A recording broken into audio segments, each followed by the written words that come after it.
What's up, everybody? This is Kyron Williams with the Los Angeles Rams running back. I'm super excited to see you guys at the Fantasy Sports Summit.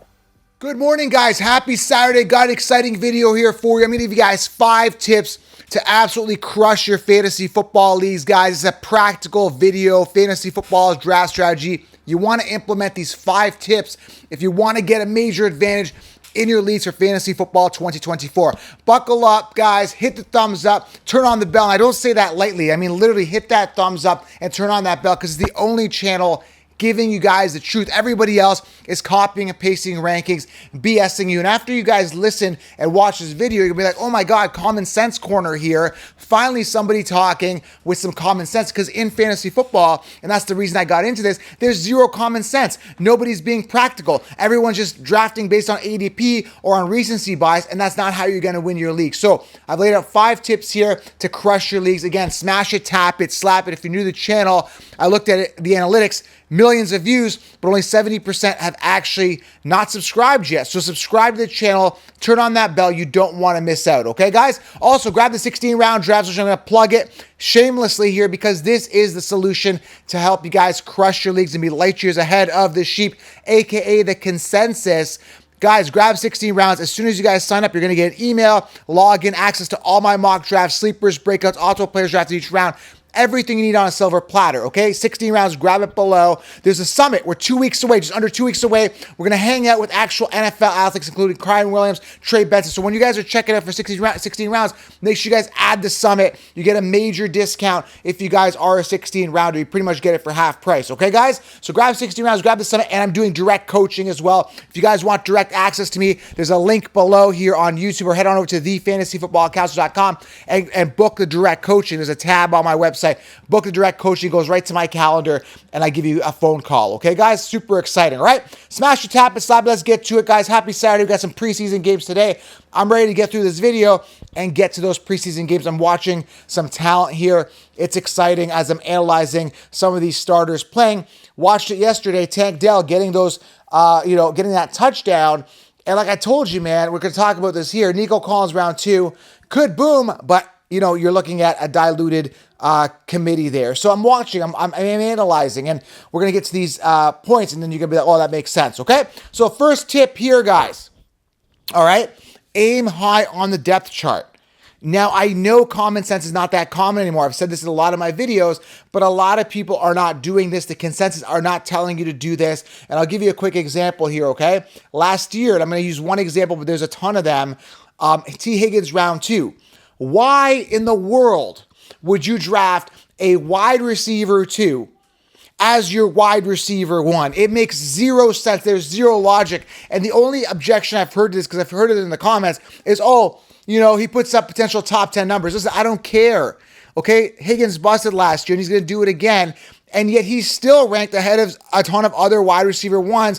It's the Consheeps, it's the mainstream, and all these analytics and all that, analysts, all just trying to save face from last year. Guys, you don't want to draft a wide receiver 2 as, at all for that matter, okay? I'm always aiming high in the depth chart. Even in the 16th round, I'm getting Jalen Polk, who could be the one, couldn't be, but I'm getting him for free super late. So again, you got to aim high in the depth chart super late. Last year, Laporta, right? Everyone was like, ranked 21st. And again, it's all BS, okay? You got to aim high on the depth chart. I knew he was going to be the alpha on the team. Aim high on those depth charts, okay? I'll give you a quick example. Higgins, again, I think he's ranked around 28th. You can get Calvin Ridley, who's ranked 36th amongst wide receivers in PPR right now, ahead of Higgins, who could be the one. I mean, Hopkins is already banged up, and Ridley's going to be the one. Keon Coleman, okay, Keon Coleman ranked 53rd at the time of this recording. He's going to be the one. Lad McConkey ranked 43rd. Guys, there's a ton of other wide receiver 1s you can get later, or potential wide receiver 1s that, again, there's no committee. There's nobody else there. You look at Higgins, we know Jamar Chase is the one. There's no question about it. But when you look at Keon Coleman, is Curtis Samuel going to be the one? Absolutely not. I'm not sold on that, man. There's a chance, yeah, but very unlikely, and you got to question it. Like, oh, man, there's a good chance that Keon's going to be the one and Lad's going to be the one because Quentin sucked last year and he can't catch balls. And maybe they got Brendan Rice who could be the one there, but he's pretty much going undrafted. But there's a sleeper there for you, right? On the Chargers. But again, if there's a clear-cut one, don't go for the bait on the team. Aim high on the depth chart. That's tip number one. Practical, logical, common sense stuff. It's not being applied because I still see it on the rankings where a guy like Hollywood Brown is ahead of guys like Keon Coleman, which is ludicrous, okay? Tip number 2 here, guys. Again, if you're new to the channel, smash it, tap it, slap it. Drop a comment below. Let me know what you guys think. This is the Common Sense Corner, guys. I'm the #1 coach at Fantasy Sports because I'm the only one talking logical and common sense stuff, okay? That's the only way you're going to get ahead of the sheep, okay? Tip number 2, don't have to draft on ADP. Don't draft on ADP and you can reach sometimes. Guys, what do I mean by that? Like I said, perfect example, Hollywood Brown ranked ahead of Keon Coleman. I'd rather have Keon Coleman. Again, that's just one example. Keon Coleman could be an absolute bust and I could be completely wrong. But the point I'm trying to make is there's logic and common sense. If there's a player that has had years to wow you and you're not wowed, don't draft him. Another quick example, Jaden Reed right now is ranked 37th ahead of Dobbs, who's 54th on the consensus, the Sheepsis rankings. And I was telling you since last year, going into the season, when I saw the rankings come out initially and everyone, the ADPs, and it's like, okay, Jaden Reed, I'm like, hold on a second. I looked at the playoff games last year and Dobbs was the one in the playoffs. He was the go-to guy for Jordan Love when it mattered the most. So I'm like, dude, I'm just going to get Dobbs later. So I'm getting Dobbs. Now, when I say reach, you don't have to get him. You don't have to get Dobbs where Jaden Reed's coming off. You just get Dobbs around her so earlier and you secure him. And now you've got potentially the wide receiver 1 on that offense and you didn't have to pay. And you're not drafting on ADP or just basing your analysis or your urgency to pick up a player based on ADP. You don't want to do that, guys. This is very, very important. Another example this year is Cook on the Buffalo Bills, right? The guy only had 2 touchdowns last year. They added Ray Davis. We know that Josh Allen near the goal line is a monster, and Cook is coming off round 3 to 4. Ludicrous, guys. Absolutely ludicrous for James Cook to come off round 3 to 4 when we know it's a different scenario there, okay? Last year, everyone told you J.K. Dobbins round 4. You guys, you cannot draft on ADP. He looked attractive at that 4 ADP, but I looked and analyzed, which we'll get to the other points, which we'll get here, and I looked at it and analyzed him. That doesn't make sense. I'm not drafting him based on ADP. He looks attractive in round 4 on paper because there's that social proof. Everybody's drafting these guys. Don't fall for the ADP trap. Believe in your guys and draft those guys, even if it's a round or 2 earlier, because those guys are going to be the league winners, okay? Tip number 3. See things before they happen. This is more of a practical, common sense, logical thing that nobody's doing. Going back to my point, I should have saved it for this, is James Cook. They've added Ray Davis. They signed Frank Gore Jr. Last year, James Cook did nothing. And I'm seeing that there's going to be a potential decline or even a totally diluted situation there at the for rushing attempts and touchdowns for James Cook. That's very high ADP for a guy, round 3, as late as round 4 for James Cook, knowing that Davis could be the guy stealing the job, okay? So you got to see, this is the tip number 3, see things before they happen. Last year, Laporta, I looked at that entire situation. I'm like, dude, Jameson Williams hasn't been that good. He was banged up and he was suspended or whatever he was. Can't remember the exact scenario, but I saw an opportunity for Laporta to really, really thrive on that offense. I'm like, dude, it's going to be Amon-Ra and then it's going to be Laporta. Like, this was a clear cut. Jared Goff is an efficient guy who throws the ball a lot. I'm all in on Laporta. Why not, right? You got to see things before they happen. This year, Keon Coleman, super freak athlete, athletic. There's nobody else in that committee at wide receiver. Khalil Shakir, meh, you know. You got this amazing athlete in Keon Coleman. You got a guy in Josh Allen who throws the ball 600 times a year. Amazing. I'm all in on Keon Coleman. I get him in the 8th round. I'm seeing things before they happen. Again, he's just one example of some of the other guys I'm high on. Okay, so tip number 3, see things before they happen. In other words, skate to where the puck is going to be, not where the puck currently is. You got to project forward, see forward, look at trends, analyze. And again, in the 16-round draft solution, I've done all the work for you. Grab 16 rounds. You'll literally be light years ahead of the sheep, okay? Tip number 4, guys. Tip number 4, very, very important. Be ultra picky. What do I mean by that? Follow the Cuddy system. What is the Cuddy system? Is the player. It's a thought process I created and I patented, okay?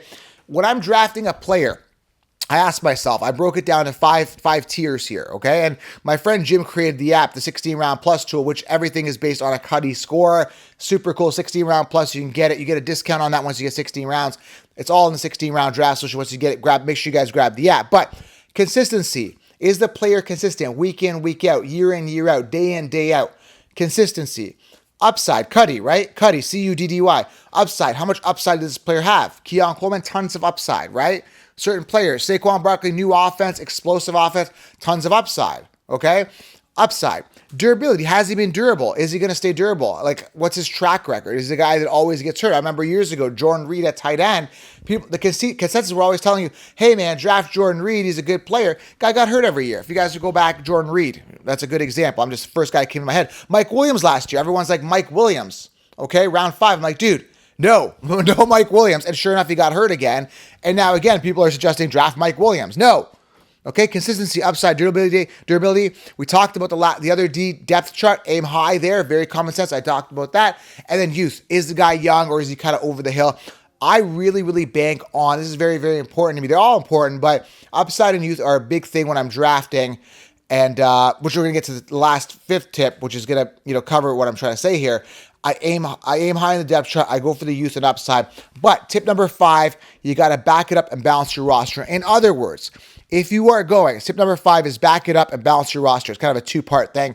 What I mean by back it up, have a backup plan for a backup plan, but also balancing your roster can mean many different things. But one thing I'm talking about specifically is when you're earlier in the rounds, you want to get those guys that are consistent and durable and high on their depth chart. They have some upside in youth, but the main thing is you want that solidified early, sneaky 7, top 5, 7 picks.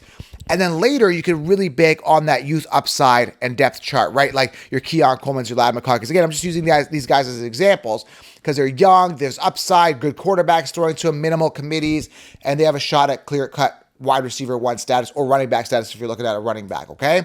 So this is very important. And what I mean by back it up and balance your roster, back it up means a backup plan for a backup plan. I keep using this as an example. If you have 2 quarterbacks, if you're a 2-quarterback Superflex league, have 3 startable quarterbacks, okay? So in other words, if you're looking at your 3rd quarterback in a Superflex and you want to make sure you're starting 2 quarterbacks every single week to cover your bye weeks, potential injuries or lack of performance, you want to make sure that your 3rd quarterback is startable. You don't want a Minshew or a Connell as your 3rd quarterback because you don't know who the starter is there, okay?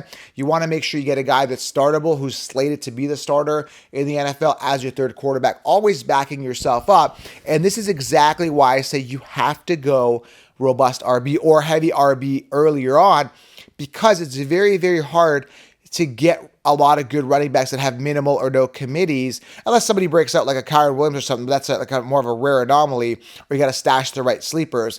But the point I'm trying to make is with running backs early, you have that depth to back up those running backs if they go down. You have more depth, and that's the only position that runs really scarce, really fast, and you need a ton of depth. So in a 2 running back league, I typically roster around 6 running backs minimum, 4 of which should be RB1s or RB1 potential, and 2 are going to be sleepers that are going to potentially be the RB1, okay? So again, this is very important to back it up and balance your roster with a mix of solidified players that are kind of solidified their spot, safe, warm and fuzzy feeling, and then you got your balance of home run hitters that are going to be league winners with massive upside. This is a very important league winning tip. Number 5, balanced roster. Nobody else is talking about this, okay? These are literally amazing practical tips that you could take and apply, logic and theory-wise, that are really going to set you apart from everybody else, because everybody else is just going to go in and say, oh man, I know that name. I know Hollywood Brown.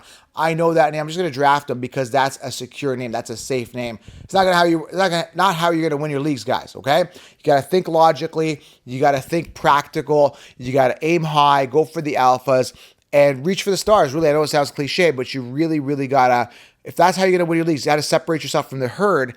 You got to be different, but in a calculated, measured way, okay? You don't want to go out there and just draft players and just throw darts. I mean, mind you, I throw darts typically after round 12. That's okay. After my team is pretty much solidified, I throw calculated darts. Let me get that straight. I want to say that straight. I throw calculated darts. I don't just say, oh, Kamani Vidal. Okay. I look at Kamani Vidal. I'm like, okay, maybe there's something there. J.K. Dobbins can't stay healthy. Gus Bus, not that good. Maybe Kamani Vidal could emerge. There's a sleeper, but I look at the scenario before I even grab those dart throws later on. I say maybe there's a chance that he could emerge as the one. Very good possibility. I'm going to roster him. Who's in front of him? Okay, that guy has a bad track record, okay? There you go, okay? Start thinking logically, guys. Again, make sure you guys grab the 16-round draft solution. I do have direct coaching. I've linked it below.